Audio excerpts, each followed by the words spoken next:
I just want to introduce this talk by saying that I wrote the open source authorization form for the Etsy dev bot that was released way back when. And under the business threats and risks section, I wrote, right in front of the CEO, I typed, there is no known business use case for a chatbot. And the CTO laughed and we open sourced it. So that was 12 years ago. So how far we've come. Now we have 20 people interested in chatbots in business.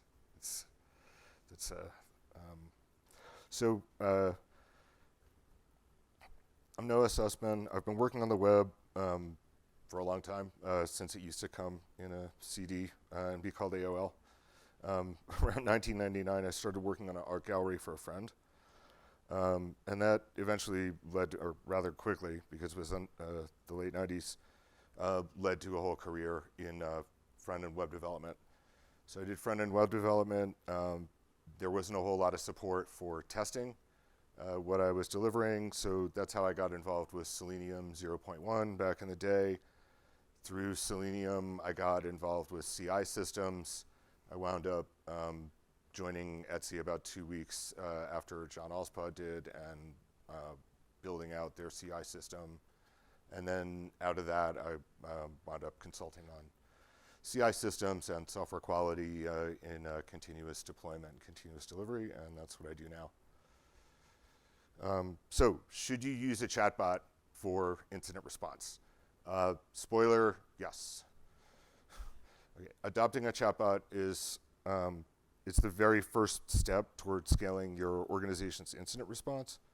So you surely already have an incident response process, or you wouldn't be at this conference. But how well will it scale? So in this talk, I'm going to cover how to scale your incident response process using a chatbot.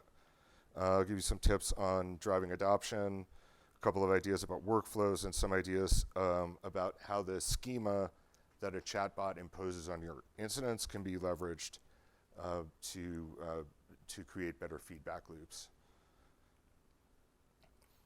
So, guiding principle of automation here: slow is smooth, smooth is fast. A little bit about what this means: it's not faster to automate solutions than it is to solve problems by hand as they come up. It's faster to jump in, everybody, smart people, we get it done, and just solve the problem and move on. That's really fast, but it doesn't scale. And you won't be able to do, more to the point of the context here, you will not be able to sustain that under pressure. And an incident response, of all things, ought to hold up under pressure. Show of hands, who's familiar with this from user experience, maybe game design? Cool, a few people.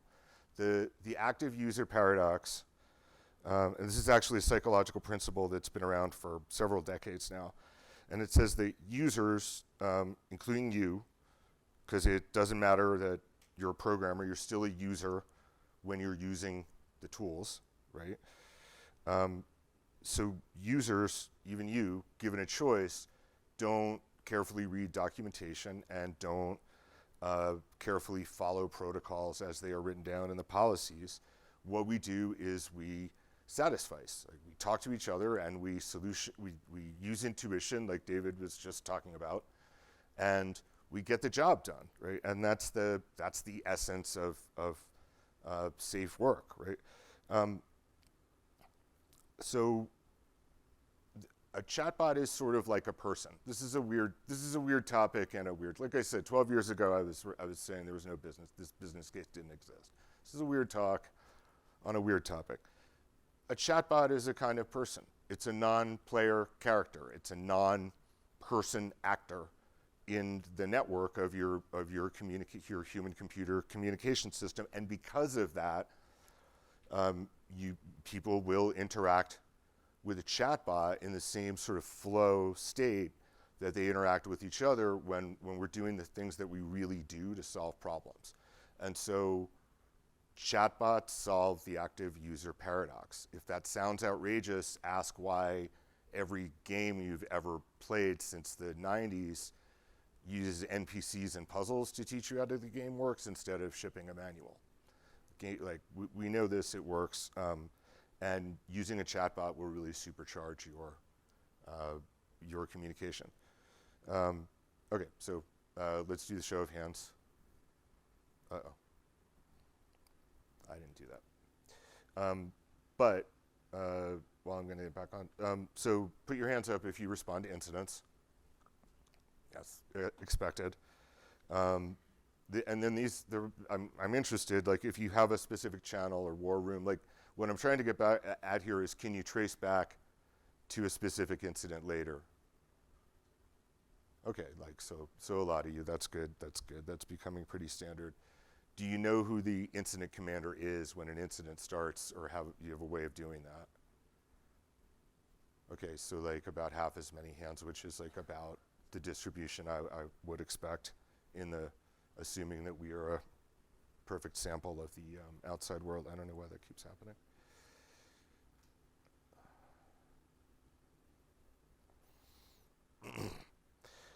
Do you have a way to make sure the incident commander gets relieved? Okay, that's cool. How many people do like on call only during business hours, and you follow the sun around the world so that like it's just always business hours? Oh, okay, so like 4 or 5 people. That's great. I think that's totally the future. If you have a global product, you should have global support. Why not? And it's better for everybody. And then how about onboarding? Like, do you feel like you have a strong onboarding for your incident process? Like, if it's my second day and I get pulled into an incident, am I going to feel comfortable? Because it's like, okay, yeah. So that's where that onboarding is where a bot can really help. I think my permission to share them is expired. I wish I still had the permission, but I have screenshots of the ELIZA that was built into the Etsy CI, and like it would just talk to you, man. Like sometimes it would initiate a conversation. It would be like, hey, I'm not feeling so good. My tests are failing, and people would talk to it. Like people would engage with it, like because a chatbot is not a wiki out there somewhere. It's not a policy out there somewhere. It is a member of the team. It's a non-player member of the team. So I think I'll just go through this quickly because I think I've talked too much already. So incidents are revenue loss. Like just as if we need a central, just grounding definition of an incident, it's a revenue loss from unintended behavior. And so in terms of measuring the outcome of an incident process, you should see less revenue loss in your running rate of revenue loss from incidents over time. It's not to say anything about spikes, black swans, we all know these are part of the business, but as you improve your incident response and review process, you're shining a light into the dark corners of your stack. And as you shine a light into those dark corners, you will solve problems, and this is how you will do that. So there's 3 main reasons to use a bot. Right? Defers blame from first responders and people who just happen to be in the blast radius. I know a lot of you know what I'm talking about. I'll get into it more in a minute. It creates an audit trail, which is not possible to construct by hand because busy people in the moment can't take notes. And a bot becomes a digital water cooler, so to speak. A bot becomes the linchpin of collaboration during incidents. So let's talk a little bit about how a bot addresses 2 of the big ways that incidents bite you. So incidents eat a lot of time. Managing incidents by hand. I'm really sorry about that. It's something with this controller. Managing incidents by hand eats time in an exponential fashion that can be difficult to explain to people. This is the problem that's sort of colloquially known as the death of 1,000 cuts. You just sort of like, you keep solving the problem every day, and eventually you realize that all you do is solve the problem and that you're out of business. And how did it happen? So just to go back, like the important thing here is like there's a multiplicative aspect to incidents that's often overlooked, and that's context switching. There's also a doubling aspect to incidents that's surprisingly often overlooked by people who don't work with these systems every day, and that's that an incident has an hour cost in unplanned work. It also incurs an equal hour cost in the planned work that wasn't done. So any putative cost of an incident is actually double what the sort of naive cost is. I'm just going to put that down. I think that's the problem. So here's what that looks like on a graph. It's ON squared growth for large numbers. Remember, like this is just a graph of how much time could be lost context switching and doing planned and unplanned work for one person across, across like the low numbers are say like an hour, and then maybe like a day, and then a week.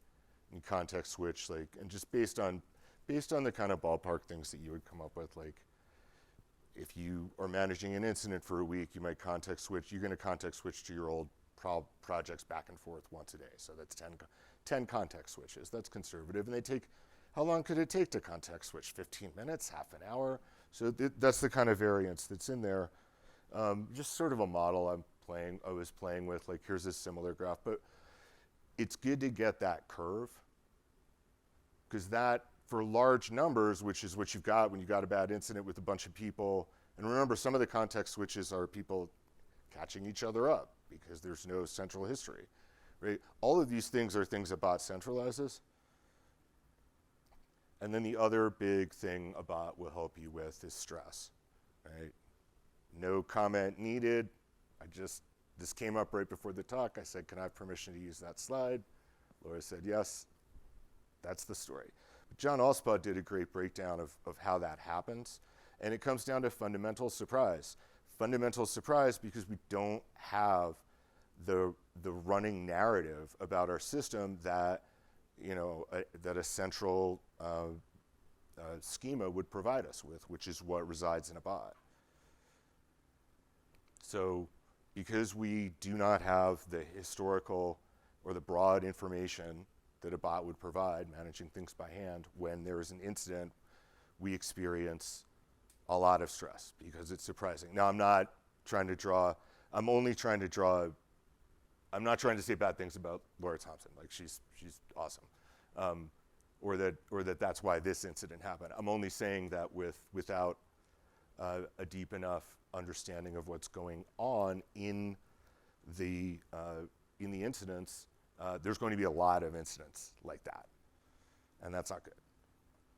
And then the other piece is deferring blame. Okay, again, like people, I guess this is on a lot of people's minds. I'm just gonna, I feel like a DJ. I'm just gonna manage it in real time. Here we go. The stress of being in the middle of an incident. I'm really sorry about that. I don't know why that's happening.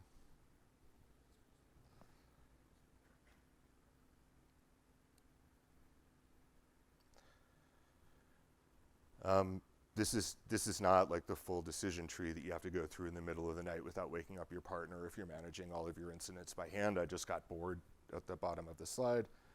I have prepared this incredibly, if there's not one crappy hand drawing in the deck, like you're not going to believe it's my deck, right? So, but this is like, that's it, take the rules, put the big decision tree in a rules engine, and put the rules engine in between you and everybody else who could potentially stress you out or freak out.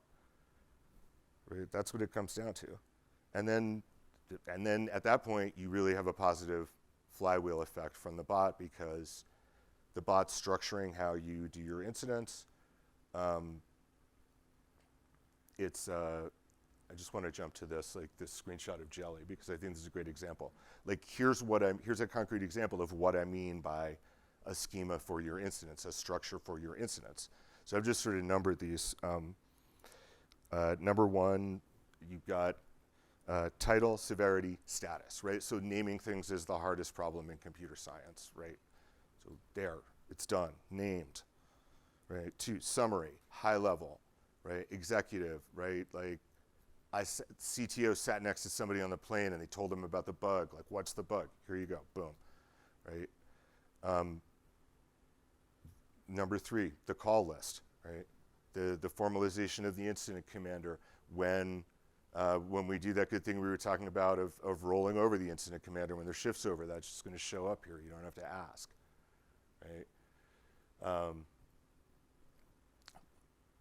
And then number four is kind of hard to, is a little hard to get from this, but that's a thread, right? So there's a status update there, but that's a thread of every status update for this incident, that's gone out. And we would, and in terms of galvanizing communication, we would assume that those status updates are going to internal and external status pages. They're going into other people's Slacks. Maybe they're going into vendors' Slacks. They're, it's suddenly a very powerful communication tool along the lines of Jenkins, rather than being someone's job that they don't want to chase down all this stuff. So just a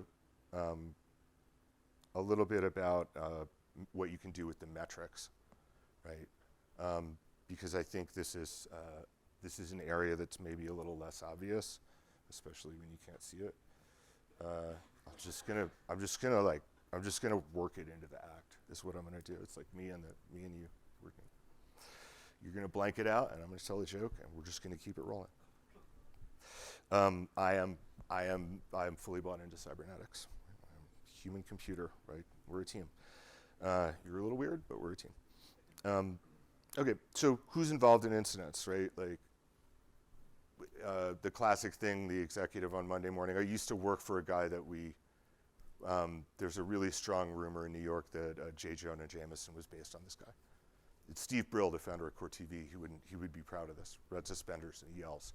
He really comes in at Monday morning chewing in on the cigar with red suspenders. Like, the site was slow this weekend.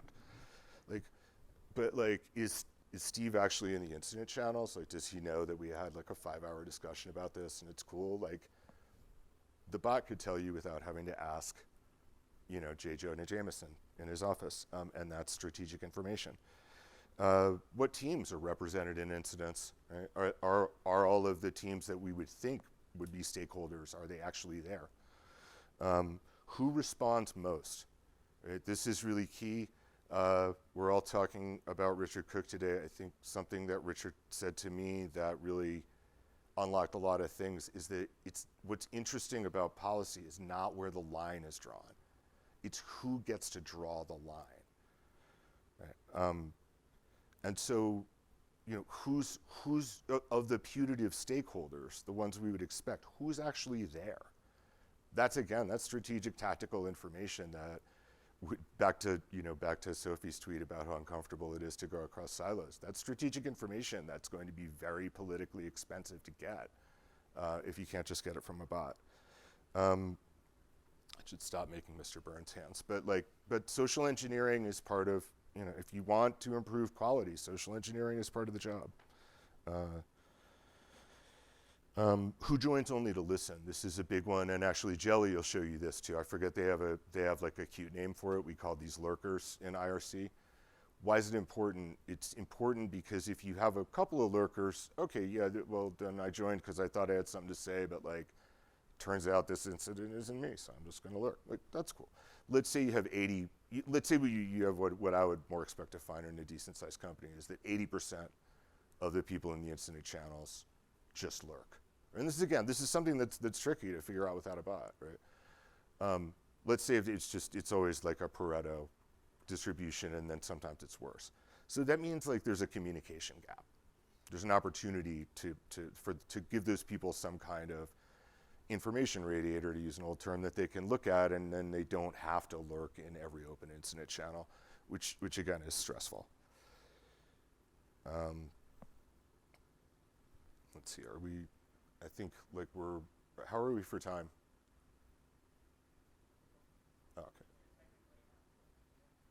Okay, so so that's good because that's basically it. Um, that's good. I am a just-in-time planner. So in and all of this is just to say all of this is incredibly beneficial for incident investigation. If there's if you've looked at the Jelly tool, that's one. There's Grafana Cloud has a bot that's tied to incident investigation. I believe PagerDuty's got one. It's just sort of like it's going to be the summer of the incident chatbots, and that's great because what ultimately happens is to the history of all of this stuff is like now you just have a search problem that you can solve with search tools, and that's a way better problem than than managing incidents manually.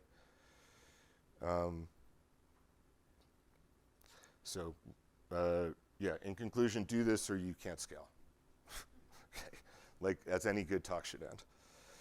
And thanks for going a couple minutes over with me. I've never actually given this talk before, so it was cool to it was cool to figure it out. Thanks. Questions?